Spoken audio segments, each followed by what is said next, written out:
Yo, partnership alert, partnership alert, partnership alert. Living Corporate has a partnership with LinkedIn Learning, an American massive open online course provider that provides video courses taught by industry experts across a wide array of subjects. Now, the partnership is because Living Corporate has courses on LinkedIn Learning focused on diversity, equity, inclusion for leaders, career professionals, and anyone really looking to upskill themselves and be better allies. So make sure you check out our courses on LinkedIn Learning by clicking the link in the show notes. And let's just say you don't want to do that. When you go to LinkedIn Learning on LinkedIn, search Living Corporate. We'll be right there.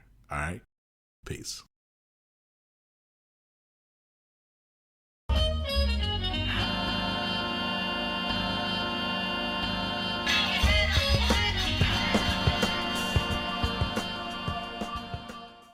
What's up, y'all? This is Zach with Living Corporate, and I'm really excited about today's podcast. You know, we had a really great conversation with an author talking about the concept of love as a business strategy. I'm not even going to hold y'all too long because I really want to get into the show. What I will say is that what I found intriguing about the discussion, and I really want leaders to tap in and pay attention, is that irrespective of what you may see from a policy-making perspective, as the GOP continues to do what the GOP does, and frankly, just government continues to take this really scarily, frighteningly fascist turn. It's really scary. Honestly, if you're paying attention, there's plenty of things to be afraid about right now. As it takes this frighteningly fascist turn, the people, right? The people, not the politicians who claim to represent the people, but the people are continuing to demand a higher level of respect and empathy from their leaders, right? And so I really think we're coming into this season where there's going to be this one prevailing, almost kind of governmental voice that's going to claim to have the right answer. And there's going to be this overwhelming popular voice, right? Representing the people that's going to have a different answer. And we're coming to a head with these two different voices. And so, even when you think about where we are as a nation when it comes to discussions on race, a year ago we were in a racial reckoning, and now there's this seemingly this narrative that, we're talking about race too much, right? So there's an extension and then a retraction. There's a protraction and then there's a retraction. It's almost like a rubber band, right? And eventually it's going to break, one would think. And so I don't know what it looks like when that rubber band breaks, but I certainly can look at the signs and tell that, what we're doing right now is not sustainable. It's very, very scary. As you look at even just this Kyle Rittenhouse trial, and then you look at seeking justice for Ahmaud Arbery. I mean, we're looking at the system fail us in real time.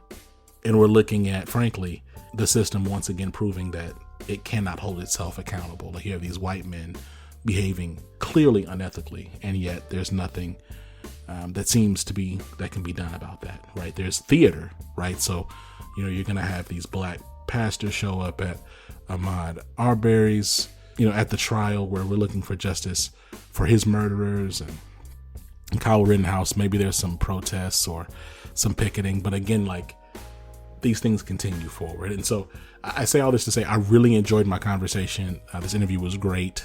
Make sure you check out the book, link in the show notes, learn more about Chris, learn more about his business and the things that he's doing. And look, we're going to go to that. But before we talk to Chris, we're going to tap in with Tristan. I'll see you in a minute.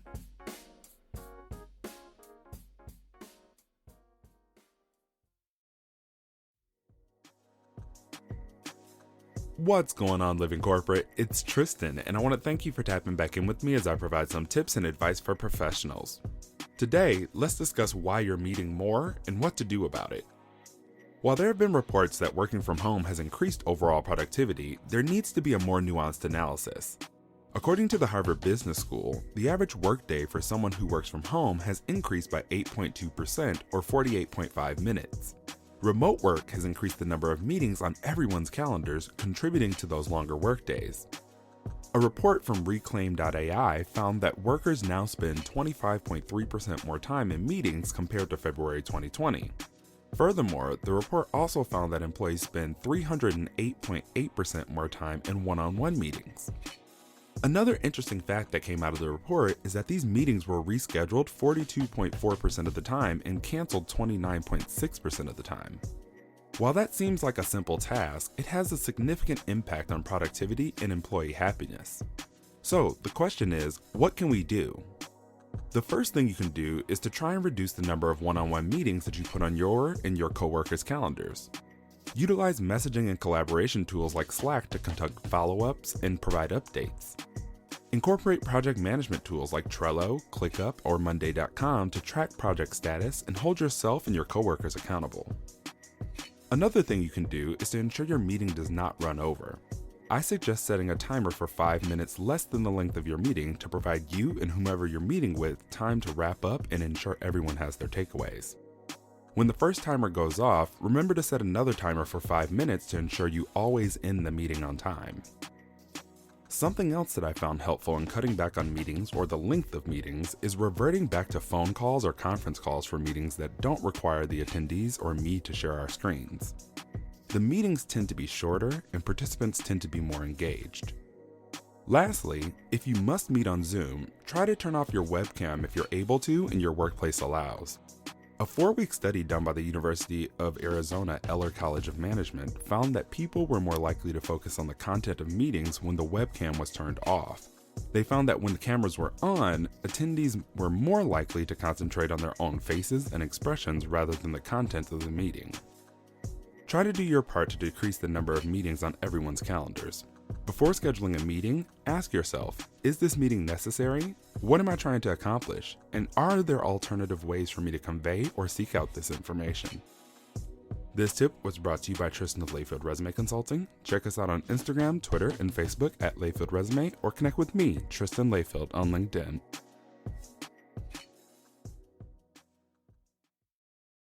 Living Corporate is brought to you by The Access Point. The reality is, this is the largest influx of Black and brown talent corporate America has ever had. And as a result, a variety of talent entering the workforce are first-generation professionals. The other reality? Most of these folks aren't learning what it means to navigate a majority white workplace in their college classes. Enter The Access Point, a live weekly web show within the Living Corporate Network that gives Black and brown college students the real talk they need and likely haven't heard elsewhere. Every week, our hosts and special guests are dropping gems, so don't miss out. Check out The Access Point on livingcorporate.tv. Chris, what's going on? How you doing, man? I'm doing great. Thank you for having me. Well, thank you for being here. You sound wonderful. Okay, I'm excited to have somebody on the pod who also has the mic, man. You sound really good. Look, let's get started, man. Let's talk about your journey. I became familiar with you because of Pam, Franklin Covey. She shared your content. I have mad love and respect for Pam and the work that she's doing. And I said, I gotta check out this Chris dude. So talk to me about your role, your journey, how you got to Softway, and then we'll talk about your book. But let's just get started with just your background, how you got to Softway. Awesome. Well, let's just actually start with Pam. We met in college. So we went to a PWI, a private white institution, the George Washington University. And on campus during that time period, like all the people of color sort of hung out, like Latinos, Black, Africans, we all sort of stuck together, Indians, like everybody sort of went to each other's events and, community celebrations and whatnot. And after GW, I really wanted to get primarily in the marketing world. And I thought that the best way to meet Beyonce would be to go into advertising. And so that was my original sort of aspiration, was to work in, marketing agencies or advertising agencies, and get exposed to, some client that would endorse Beyonce and I would be on a commercial shoot. That was crazy dreaming. And And then when I was in college, my sister got married and had kids, and we are from Houston. And I was like, man, I don't want to be a long distance uncle. I don't want to just be someone that sends gifts and they don't like my niece and nephews don't know who I am. And so I made the decision to move back to Houston once I graduated. And the thing about Houston is that it's not the major ad mecca like New York City or Chicago, or some of these other major centers of creativity. And so it definitely changed my journey, so to speak. And over time, I got into sort of the startup space in Houston, started working for some sort of technology development companies, and sort of went from one to the next. And then there was a digital agency that was in Houston that I found, and they worked primarily with HP and Microsoft. And so luckily got hired on there. Built my career in sort of social strategy back in 2009 when it was like, emerging and everybody was scared of it from an HR perspective and nobody really understood it. And started working with a lot of our clients because we were eventually bought out by a staffing organization. Believe it or not, a digital agency owned by a staffing organization. It's the most bizarre story. And everybody's like, how does that work? Don't seem to go together. Like, it happened. Yeah. Yeah, they don't go together, and they didn't go together, which is why we got spun out. But during that time, I got involved in a lot of staffing and HR conversations, especially as it intersected with social media and digital. And as a result, got introduced to the Society for Human Resource Management, or SHRM, which I'm sure will come up in our conversation because they are part and parcel to some of the things that we are trying to solve for in this work that we are doing. And over time just built this career around first digital strategy, then getting into HR, sales, business development. So I got exposed to just about every side of business because I had a mentor who wanted me to get that exposure. So she put me on to sales, she put me on to numbers, and she educated me, took me under her wing, so to speak. And now I found my way to Softway, where I am vice president and I look after and support everything from HR and hiring to sales and business development to delivery, to customer support and operations, and even facilitated events where we are sharing our story and the ways that we came about our own self-awareness when it came to our behaviors and how that was impacting culture, how that would then led into the systems that we created, and how those systems then led to oppression and discrimination even. And then how we had to dismantle that by starting with our mindset, right? And so that's a long story to tell you that I've touched just about every side of business you can imagine, as well as with my own, the agencies that I work for and the services firms I work for, as well as the customers that we consulted with. So there is nothing that surprises me, but that doesn't mean that I'm not still learning and not still finding like new things and new lived experiences that people have had that are like, whoa, that's different. But it allows me to walk into organizations and sort of be able to listen without judging. It's interesting. I want to get to this. Talk to me about this book, man. Love as a Business Strategist. Let me tell you straight up. Let me just tell you how I feel, right? So I looked at the title, and which I mean, again, like, this is phenomenal. It's part of like really good marketing on the book, right? It's like, what do you mean love as a business strategy? We got we have these institutions that have been historically on our necks, are being Black and brown people, being queer people, being everybody that isn't a straight white man for centuries. These things are complex. Even on the book cover, you got love, and it's like this arrow, and it's like cutting through everything. Talk to me about why this title? Like, what does this mean? Yeah, so we chose this title with intent. We knew that it was going to polarize. Like, that was a decided thing. We believe like if you're going to go be bold and go home, right? And so love as a business strategy for us means we put people at the center of our decision making. In many corporations, I've observed that people are typically pitted against process and profit. It's one or the other, either or. And we believe that when you actually make people-centric decisions, you don't have to have that sort of combat between those two realms when it comes to business, because all of it has to work together. Without people, you don't have profit. Without people, you don't have effective process. But also with people with the wrong mindsets and with the wrong attitudes and with the wrong communication, you can create processes and systems that sort of impact the vision and goals that any leader is trying to achieve. And so, and looking at sort of that title, we really wanted to sort of push people to that place where they ask that question that you just asked, like, what? Love as a bit, like those things don't go together, or traditionally, we've never seen those words together. Right. And then when you think about the world of DEI or diversity, equity, and inclusion, or belonging, or, all the words that we're hearing in the now alphabet soup around culture, you start to understand that when you use love, that is more universal than any of those other terms, right? No matter what culture you come from, no matter what your background is, no matter which side of the fence you sit on major issues, you probably have someone in your life that you love and you understand the concept of love. But we're not looking at the romantic side of love or anything. We're not trying to create HR risk, right? But we're just simply saying, if you know what it means to be loved, and if at the base most humans are looking for love, or to feel valued and cared for, then that should be within the walls of any organization that is really about and sort of considers their people their greatest asset, which you hear a lot in many employer marketing campaigns. We're going to get our next greatest hire. You're going to be our next smartest hire, right? And then you get in their walls, and that's not actually how they treat you. We're gonna keep it going. Before that though, like apply it practically, right? So let's look at tech.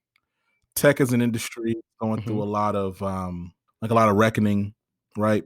A lot of major tech companies, big multi-billion-dollar companies, getting exposed for racism, HR not doing what they need to be doing, double speak in terms of what some of these professional services firms are marketing compared to how they're actually treating their Black employees. Apply love as a business strategy in those contexts. So a simple practical example would be, I usually like to start with something like bereavement leave, right? So in many companies, depending on where you sit in the organization, the way that you can take bereavement leave might be different than your Black and brown coworkers who are typically in lower fields, more closer to entry level or hourly. And when you think about love as a business strategy, loss is loss. But many policies today reflect that it has to be a mother, father, daughter, brother, or your name has to be in the obituary for that to be considered sort of time off for that non-executive employee. And then you think about the difference in communities of color. Chances are someone was raised by a non-mother or father. So when they experience loss and they have to prove that they were close or related or whatever the case may be, they have to jump through hoops. And then you compare that to an executive who, like, this has happened to me, their best friend's childhood pet passed away and they take off to go in support of that friend. No questions, no applications, no requests for time off. Like, they just get to go and take it off, and they don't get that same sort of process. And so when you think about love as a business strategy, if loss is loss and we're all human, should I need to justify everything that I need to do? And if you have someone that you don't trust with that type of policy or with that type of request, that's a different conversation. You've hired someone who fundamentally is abusing the system, and you should deal with that person as one versus creating a policy that impacts everybody unequally, right? And so if you make that people-centric decision, you can see, like, hey, we can build trust inside of the policy, but if someone is abusing it, we don't have to take that theory X approach and punish everybody. We can still be theory Y and talk to the person who might be, if they have situations where they're taking time off every week, that's a totally different situation. But typically when humans are trusted, they want to protect that trust and they don't want to abuse it. So talk to me about the process of writing this book. Like, where did this idea come from? How was it nurtured? And then, like, why the decision, or how did you come to the decision for it to be a book? Yeah. So in 2016, like right when I first started, our CEO admitted that the company was on the verge of bankruptcy. We were negative EBITDA. We had like no pipeline, right? And we were about to close our doors. Like we were experiencing miracle after miracle to stay open. But in that process, he had the self-realization, his name is Muhammad, that his behaviors created a culture that was so toxic that nobody wanted to fight for it. And nobody wanted to sort of fix the issue, but everyone loved to complain because that was the environment that had been created. And so rather than force process onto everyone and rather than sort of like get stringent with all the things that happen, and typically if you've been through a business that's going through a downturn, you start seeing things cut off and processes get more stringent and people get meaner, not nicer, right? You start to experience a different environment. And we were very intentional. He was very intentional about not letting that be the situation. And instead of just looking at creating new processes, we wanted to understand the behaviors that were driving the numbers that we were seeing. So I don't know if you've been in many executive conversations where like numbers are not looking good. They start to cut. They just like they take a pen, they just start cutting line items. And that's the way they get back to profitability if they're lucky. But few, if not any, actually go to the behaviors driving the number. So if our sales are not good, if our pipeline is not good, what behaviors are impacting that? And so that's a lot more work. That's a lot more difficult. And that's a lot more, I would say that's a longer term plan to get things underway. And so that's what we did. We did the hard work of dissecting and understanding our own behavior as leaders, and then helping our teams understand the behaviors that they would have to adopt to appeal to customers, to change the sort of lines that we were looking at from a numbers perspective. And from there, we started to really change how we work together as a team, as leaders with our teams, thinking about more, or I should say introspecting on our own behaviors and treatment of others. And after we had this, we did this offsite and we had this really raw content. If you can imagine, we're talking about unforgiveness. We're talking about misbehavior. We're talking about retaliation and what that looks like. We're talking about the stuff that most people rarely actually discuss when you're talking about culture. Put it all out on the table, got back and actually started changing that. And one of our biggest clients noticed the difference. And they pulled us aside and said, well, help me understand, like, I'm in meetings with you guys. Yeah, it's like, I can't tell who's the leader and who's not. I can't tell who's the executive and who's not. Everybody's collaborating. I found out that the CEO was in there taking notes while someone else left the meeting. Like, this is bizarre and I can't explain it. What did you guys do? And we were like, oh, we did this offsite thing. And I tried to dismiss it because, it was just an internal thing. And he was like, can I see it? Can I see the content that you guys used? And, we were like, oh, client, this is not for client eyes. Like, this was just internal. Yeah. And and he was like, I really would like to see what you guys created. So, of course, showed it to him. And he said, I need my leaders to see this. This is exactly the issues that have not been discussed that we need to start discussing, or else we're going to always have this divide between leaders and non-leaders. Right now, there's not a lot of trust between the two. Right now, there's not a lot of inclusion happening. Right now, everyone feels like it's every man for himself, and we need to bring this to light. And so he paid us, trusted us. We had never been trainers. We've never done anything like that, and put us on the road to train over 1,000 leaders across the globe around the same thing that we use for ourselves. And during that process, people said, you should write a book about this. That is fire.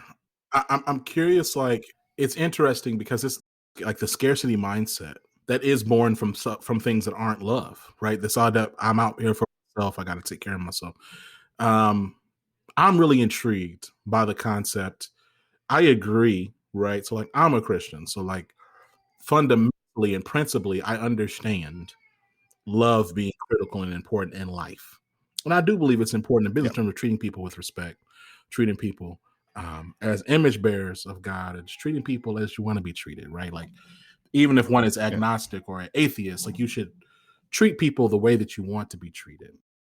I'm curious, if folks want to learn more about where to get the book and why they need to get the book today, Like, give me those things. Yes.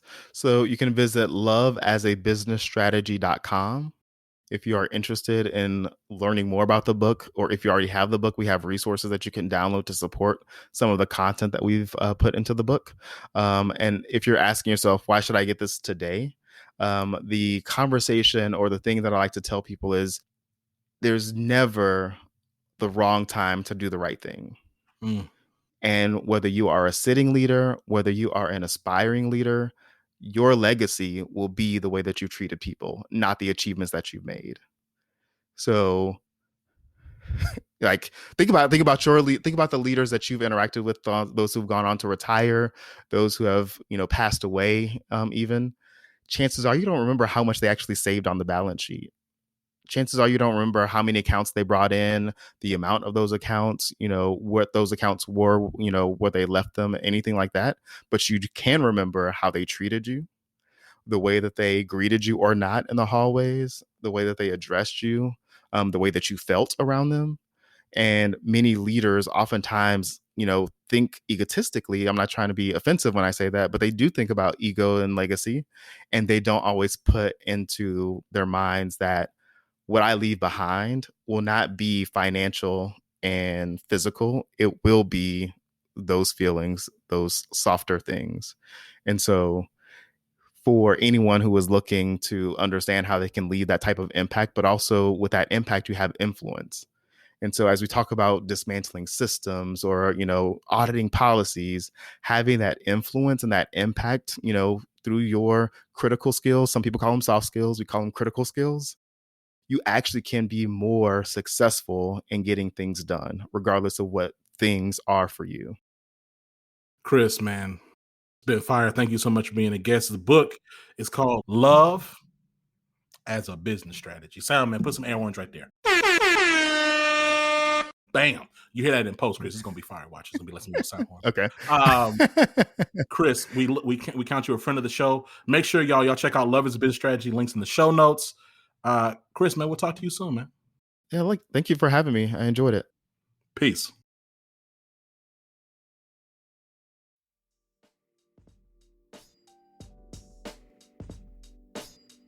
And we're back. Yo, shout out to Chris. Shout out to Love as a Business Strategy. Look, human-centered leadership, empathy, and grace will never go out of style. And I'm telling you, when you talk about attracting the talent of the future, if you're not centering your strategy around people and how you develop them, how you listen to them, how you seek their feedback, how you take accountability, you're not going to be successful, right?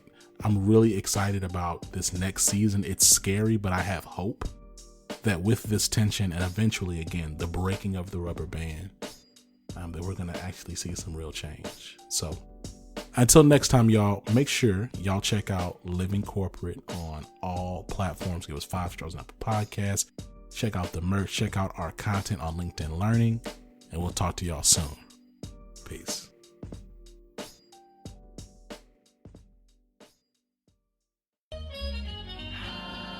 Living Corporate is a podcast by Living Corporate LLC. Our logo was designed by David Dawkins. Our theme music was produced by Ken Brown. Additional music production by Antoine Franklin for Musical Elevation. Post-production is handled by Jeremy Jackson. Got a topic suggestion? Email us at livingcorporatepodcast@gmail.com. You can find us online on Twitter, Facebook, Instagram, and living-corporate.com. Thanks for listening. Stay tuned.